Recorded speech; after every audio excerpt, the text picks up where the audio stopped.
Assalamualaikum warahmatullahi wabarakatuh.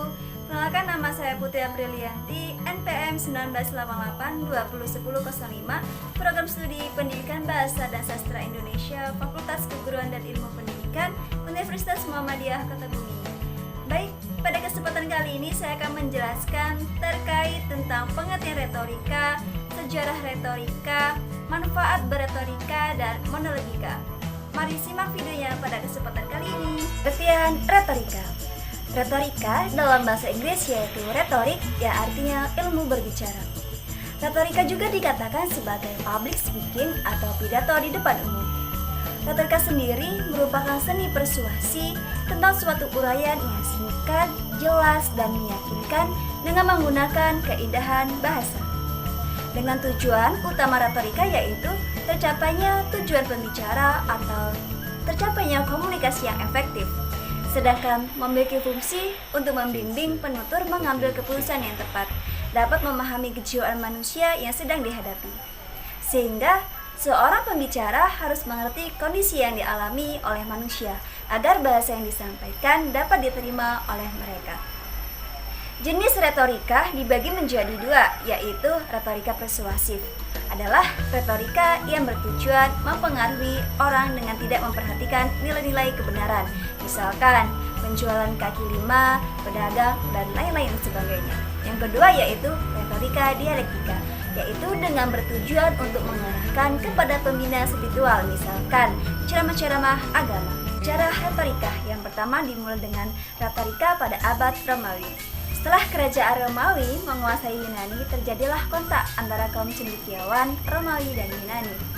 Orang-orang Romawi mempelajari kebudayaan bangsa Yunani, terutama ilmu berbicara.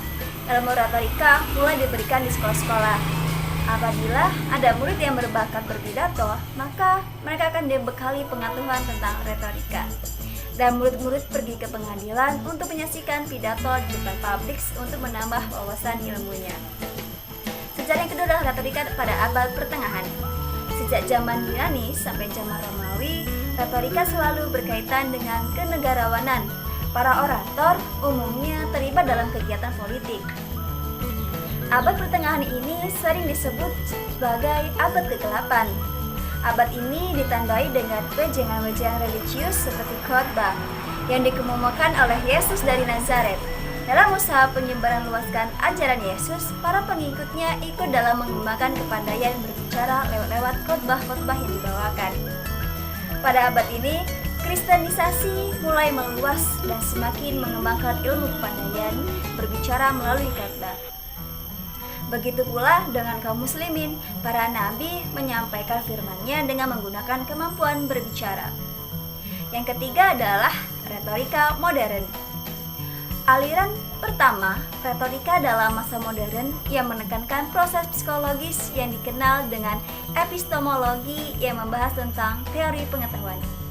Aliran yang kedua yaitu belles letters atau menggunakan bahasa yang indah.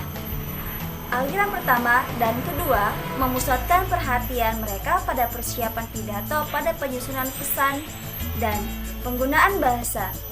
Aliran yang ketiga disebut gerakan elokusionis, yaitu menekankan teknik penyampaian pidato. Manfaat mempelajari retorika.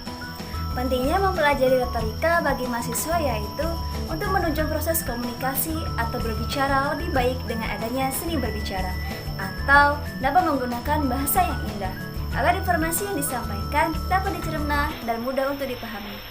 Yang terakhir yaitu pengertian monologika, adalah tentang ilmu tentang seni berbicara secara monolog.